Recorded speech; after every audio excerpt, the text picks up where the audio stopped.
चलो बच्चों, हम कक्षा 10 का समाज का 8वां चैप्टर पढ़ने वाले हैं, जिसके अंदर उसका नाम है प्राकृतिक संसाधन। मतलब प्राकृतिक संसाधन मतलब प्रकृति के द्वारा हमको कौन कौन सी चीज वस्तुएं मिलती है, उसके बारे में हमको क्या पढ़ना है।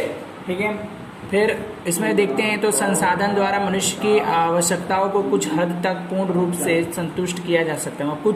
कुछ हम लोग उसकी क्या आवश्यकता उसको पूरी कर सकते हैं प्रकृति के द्वारा।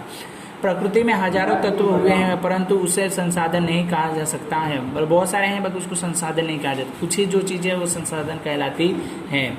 जब मनुष्य अपने विशिष्ट ज्ञान कौशल्य द्वारा उपयोग में ले और दूसरी तरफ से कहे तो जिन वस्तुओं का मनुष्य आश्रय निर्भर हो, तो जिनके द्वारा मनुष्य की आवश्यकता हो अपूरी हो सकती है एवं मनुष्य के पास उसका उपभोग करने की शारीरिक बौद्धिक हो तो क्षमता हो, तो इस अनुसार कोई भी वस्तु का मनुष्य आवश्यकता को पूर्ण करने के लिए काम में ली जाए वह संसाधन बनता है। मतलब कि मनुष्य अपने बुद्धि चातुर्य का द्वारा आश्रय लेकर जो प्रकृति की चीज वस्तुओं को यूज कर सकता है उसको क्या एक संसाधन के रूप में गिना जाता है। प्राचीन काल में भूमि में दबे हुए खनिजों की जानकारी मनुष्य को नहीं थी, पर तब वे संसाधन नहीं थे, परंतु आज भी उनकी उपयोगिता और खनन प्रविधियों के विकास में मनुष्य ने जीवन के लिए कुछ अत्यंत आवश्यक बनाया। मतलब पहले जमीन के अंदर इतने सारे क्या खनिज है ये मानव को पता नहीं था, परंतु धीरे धीरे जाकर के उसको पता चला और उसने उसकी खोज की और आज अपने जीवन के गुजारे के लिए कुछ नए नए संसाधनों की क्या उसने खोज कर ली है। मनुष्य प्रकृति संसाधन में उपयोग में एवं कार्यों करने के योग्य दोनों गुण धर्मों को आवश्यक है। प्रकृति मनुष्य एवं प्रकृति के तीन की स्पर्श प्रक्रिया द्वारा किए संसाधन बनाते हैं। मतलब उसके संसाधन के द्वारा क्या बनाया जाता है। संसाधन का उपयोग, तो संसाधन में हमें अनेक तरह के उपयोग होते हैं। मनुष्य के जीवन में हर चरण एवं उसकी कोई ना कोई भूमिका हमारे ध्यान में आती है। कृषि प्रवृत्ति से उद्योग प्रवृत्ति तक प्रवृत्तियों के अंत में प्रत्यक्ष परोक्ष और रूप से प्रकृति संसाधन का अवलंब इस संदर्भ में है। मतलब क्या मनुष्य कोई ना कोई प्रवृत्ति करता है अपना जीवन गुजारा करने के लिए, जीवन जीने के लिए कुछ ना कुछ प्रवृत्ति करता है जिससे वो जी सके। उसके लिए वो क्या कृषि मतलब खेती बाड़ी करता है, खेती बाड़ी से उद्योग मतलब कारखानों कंपनियों में काम करके पैसे कमा का अपना जीवन व्यतीत करता है। संसाधन भोजन के रूप में मनुष्य की भोजन की आवश्यकता विविध संसाधनों में से पूरी होती है। प्रकृति के रूप में होने वाले फल, कृषि द्वारा मिलने वाले खाद्य फसलें, पालतू प्राणियों के द्वारा प्राप्त होने वाले दूध और उससे बनावट में मांस जलाशयों की मिलती है, और मछलियाँ अन्य जलचर मधुमक्खियों द्वारा मधु आदि के खाद्य पदार्थ हुए। मतलब क्या होता है कि मनुष्य का संसाधनों के द्वारा प्रकृति के द्वारा भी कुछ प्राप्त होते हैं खाने के लिए चीज़ें। जिस तरह से हम लोग को प्रकृति के द्वारा फल मिलता है, खेती बाड़ी के द्वारा साग सब्जियाँ मिलती है, और पशुओं के द्वारा उनका दूध, और प्लस क्या होता है कि उनके बालों के द्वारा जो चीज़ बनावट मिलती है वो, जलाशय में जो मछलियाँ रहते हैं उनके मांस के द्वारा हम लोग क्या खाने पीने का उपयोग कर सकते हैं। संसाधन में कच्चे माल का स्रोत, तो जंगलों में प्राप्त होने वाली विविध चीज प्रकृति द्वारा उपलब्ध सामग्री, पालतू पशु प्राप्त ऊनी, चमड़ा और मांस, खनिज, आयस्क आदि चीज वस्तुओं के उद्योग में कच्चा माल बनता है। तो क्या होता है कि जंगलों में से हमको कोई कच्ची चीज़ वस्तुएं मिलती है, उसके अंदर से हम लोग क्या उसको पक्का बना के चीज़ वस्तु, दूध का पेड़ होता है दूध में से निकलते उसमें रबर टायर बनाए जाते हैं। ठीक है, लकड़ियों में से फर्नीचर बनाए, इस प्रकार के होते हैं। संसाधनों की शक्तियों के संसाधन के रूप में गिना जाता है। हम जैसे कोयला, पेट्रोलियम, प्राकृतिक गैस, ऊर्जा आदि रूप से घरों में ईंधन की तरह करते हैं। जैसे सूर्य प्रकाश, पवन, समुद्र की लहरें, ज्वार-भाट, जल प्राप्ति के ऊर्जा प्राप्त होती है। मतलब क्या होता है प्रकृति के द्वारा क्या होता है कि कोयला खोदने पर कोयला मिलता है, पेट्रोल मिलता है और प्राकृतिक गैस में मिलता है। प्लस हम घर में जलाने के लिए जो लाइटें होती है सूर्य प्रकाश के द्वारा, पवन चक्की के द्वारा, समुद्र की लहरों के द्वारा, ज्वार भाट के द्वारा क्या हम बिजली उत्पन्न करके क्या घर में प्रकाश कर सकते हैं। संसाधन के प्रकार के रूप में संसाधन के मुख्य रूप से 3 प्रकारों में बांटा गया। एक मालिकाना के आधार पर, पुण्य प्राप्त के आधार पर और वितरण के आधार पर।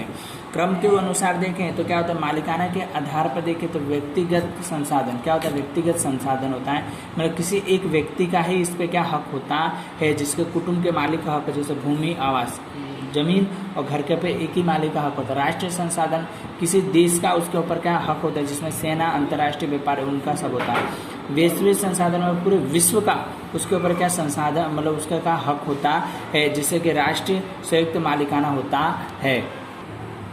चलो आगे देखें तो संसाधन के वितरण के आधार पर उसके प्रकारों की बात है तो वितरण के अनुसार और तथ्य उदाहरण, जैसे सर्वसुलभ संसाधन, वातावरण में रही उपयोग वायु, हवा, ऑक्सीजन, ये सर्वसुलभ सबके लिए उपयोगी होती है। सामान्य सुलभ, सामान्य ऐसे जैसे भूमि, जमीन, जल, गोचर, ये क्या एक मनुष्य के लिए क्या होती है।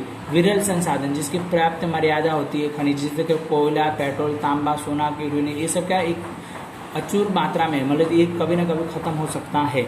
एकल संसाधन, जिसका क्या विश्व में भाग्यवंश ही 2 स्थानों पर मिलने वाले, जैसे क्रायोलाइट खनिज और सिर्फ ग्रीनलैंड में ही प्राप्त होता है। इस प्रकार के क्या संसाधन होते हैं, जो ऊपर बताए वही ये क्या नीचे लिखा हुआ है।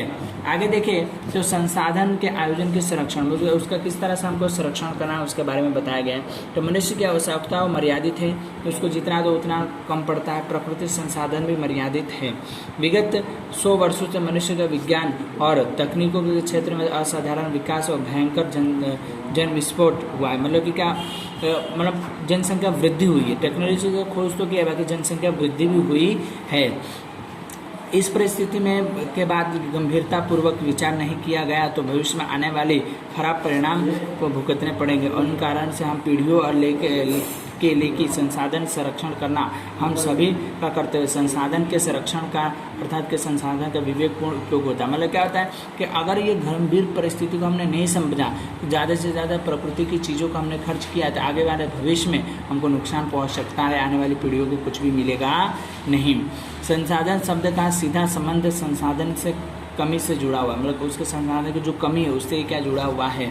वर्तमान समय में जिस तरह से दोहने हो रहा है और उसी तरह से संसाधन का विवेकपूर्ण दोहन का उपयोग हो रहा है, तो विकास के वर्तमान जीवन स्तर बनाए रखना और लगभग स्वप्नत हो जाएगा, जिसके लिए हम क्या विवेकपूर्ण उपयोग से संरक्षणपूर्ण उपयोग से हो सकता है। उसमें से समाविष्ट होता है जब हम किसी भी वृक्ष या जीव के अस्तित्व में संकट हो उसके आयोजन व्यवस्था का संरक्षण करना। मतलब कि हम लोग क्या है कि जिस प्रकार से ज़मीन का धुआं हो रहा है, मतलब कि ज़मीन का कटाव हो रहा है, ठीक है, उसका ज़्यादा से ज़्यादा बिगाड़ हो रहा है, बंजर हो रही है, तो ऐसी कंपनियों ज़मीनों का अगर हमने उपजाऊ नहीं बनाया और जो प्राणियों का शिकार हो रहा है, अगर ऐसे प्राणियों के शिकार को नहीं रोका तो हमारा जो आने वाला जीवन एक सुख हो, एक सपना बन जाएगा। आगे देख रहे तो आयोजन के संसाधन के आयोजन और संरक्षण के लिए आवश्यक तथ्यों का विवेकपूर्ण समझाएंगे।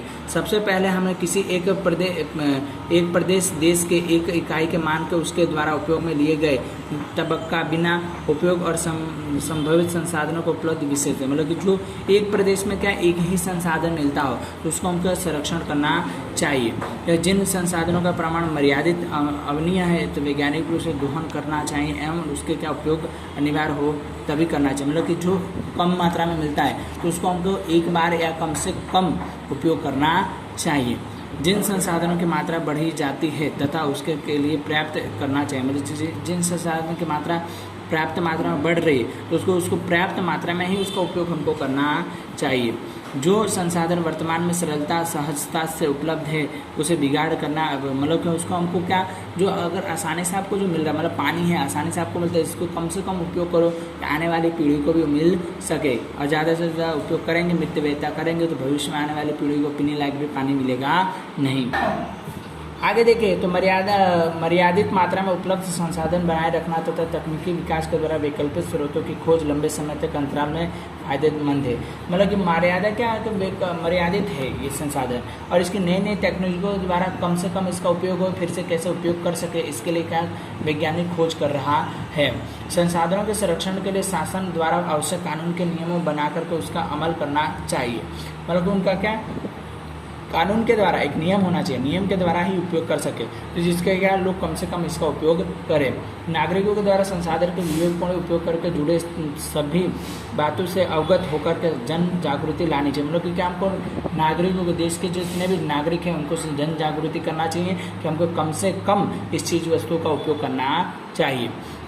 अब जमीन का निर्माण कैसे होता है उसके बारे में पढ़ना है। जमीन के पृथ्वी के पपड़ी पर अनेक कणों से बनी हुई पतली सी परत होती है जिनके खनिज नमी हुमस तथा हवा वगैरह मिले होते हैं। मिट्टी के निचले और मूल चट्टान स्तर होता है। जमीन और निर्माण का मूल चट्टान घिसाव और कटाव के मिलने वाले पदार्थों से होता है जिसके अजैविक अवशेष नमी हवा मिलता है। अन्य रूप से उन्हें कहें तो जमीन खनिज और जैविक तत्वों से प्राप्त मिश्रण होता है जिसे हम वनस्पति वृद्धि और विकास के लिए कहते हैं। मतलब ज़मीन का कैसे निर्माण होता है, तो ज़मीन है, ज़मीन के ऊपर क्या होता है कि पपड़ी होती है, जब पानी भरता है फिर पपड़ी निकलती है, ठीक है, सूख जाता है मिट्टी, और छोटे छोटे कण और भी बहुत सारी चीज़ वस्तुएं मिल करके जो एक स्तर बनता है, और जो भूमि का कटाव एक जगह से दूसरी जगह मिट्टी आकर बह करके लग जाती है, ऐसे उसका ज़मीन का निर्माण होता है।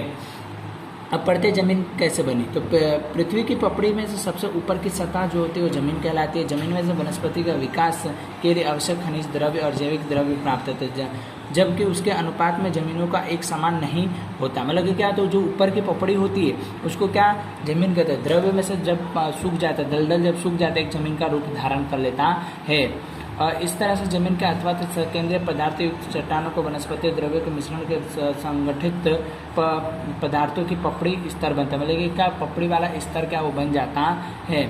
मूल चट्टानों के घिसाव और निक्षेपण की परिबल तोड़ करके उसके लिए बारीक कण बनाते हैं। मतलब उसको तोड़ तोड़ के क्या छोटा कण बना दिया जाता है। और इस चट्टानों के वनस्पतियों तथा जीवों के जंतुओं के विघटन, सड़ने और केंद्रीय तत्वों के उससे मिलता है। मतलब कि सड़ने से क्या इसका एक तत्व हमको प्राप्त होता है।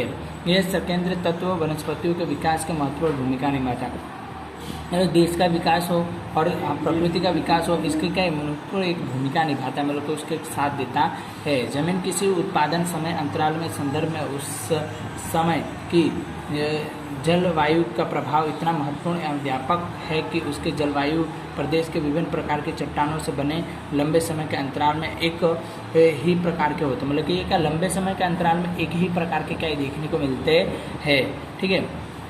अर्थात कि एक ही प्रकार के चट्टानों में अलग अलग जलवायु के समान रूप से बनने वाले अलग जमीन के अलग अलग प्रकार की होती है। मतलब अलग अलग प्रकार के अलग अलग बने होते हैं, जिसमें रंग वाली जमीन, जलवायु, मृत चट्टाने, कर्ण और उपज जैसी तथ्यों से ध्यान रख करके किया जाता है। मतलब जमीन का निर्माण कैसे होता है, अलग अलग प्रकार से होता है, जिसमें क्या जमीन का क्या रंग होता है, जिसके अंदर के जलवायु, जैसी जलवायु थी ऐसी वहाँ की जमीन होती है। बारिश जहाँ होगा वहाँ दलदल होगा, ठीक है। मृत चट्टान मतलब जहाँ मरे हुए पहाड़ होते हैं जिसमें कुछ उगता ही नहीं है, उसको मृत चट्टान के छोटे छोटे चट्टानों के कण होते हैं, ठीक है। और कणों से मिलकर के क्या जमीन का निर्माण होता है। आगे देखें तो जमीन के प्रकार, जमीन के मुख्य रूप से देखते हैं तो 8 प्रकार दिए गए हैं। 8 प्रकार में से पहला प्रकार पढ़े तो काप की जमीन। काप की ज़मीन कैसी होती है उसके बारे में पढ़ रहे हैं। तो इस प्रकार की ज़मीन का भारत में कुल क्षेत्र इसका 43%, 43% पूरे भारत देश में देखने को मिलती है। ये ब्रह्मपुत्र घाटी, जो ब्रह्मपुत्र नदी है उसकी घाटियों में ज़मीन देखने को मिलती है। कौन सी, तो पश्चिम सतलज नदी, मतलब पश्चिम बंगाल के पास जो सतलज नदी बहती है वहाँ पे होता है। प्लस उत्तर प्रदेश के मैदानों में, उत्तर प्रदेश जो है वहाँ पे देखने मिलती है। इसमें कौन कौन सी नदियाँ, तो नर्मदा, तापी, महानदी, गोदावरी, कृष्णा और कावेरी नदियों में ये देखने को मिलता है। महानदी गोदावरी, कृष्णा और कावेरी घाटी के क्षेत्रों में अधिक मात्रा में होती है, जिसमें महानदी कावेरी, कृष्णा, गोदावरी जिसे मुख्य त्रिकोण आकार के क्या बहती है। इस प्रकार के क्या ज़मीनें आई हुई है, जिसमें क्या, इसमें काप की ज़मीन का निर्माण नदियों के द्वारा जो कचरा आता है, जो निकलता है नदी किनारे, उसको काप की ज़मीन कही जाती है।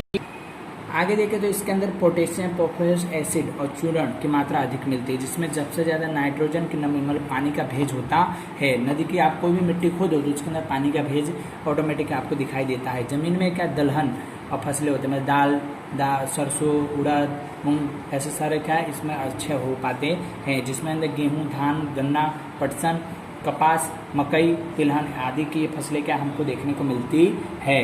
आगे देखें तो इसके अंदर जो दूसरे नंबर पे आता है लाल ज़मीन। लाल ज़मीन भारत में कुल क्षेत्र इसमें लगभग क्या 19% क्षेत्र क्या पूरे भारत में फैला हुआ है, जिसमें द्वीपकल्पीय और तमिलनाडु में देखने को मिलती है। उत्तर प्रदेश के बुंदेलखंड के राजमहलों के पहाड़ियों के पास ऐसी ज़मीनें होती है, और पश्चिम कच्छ भुजे वहाँ पे भी ज़मीन देखने को मिलती है।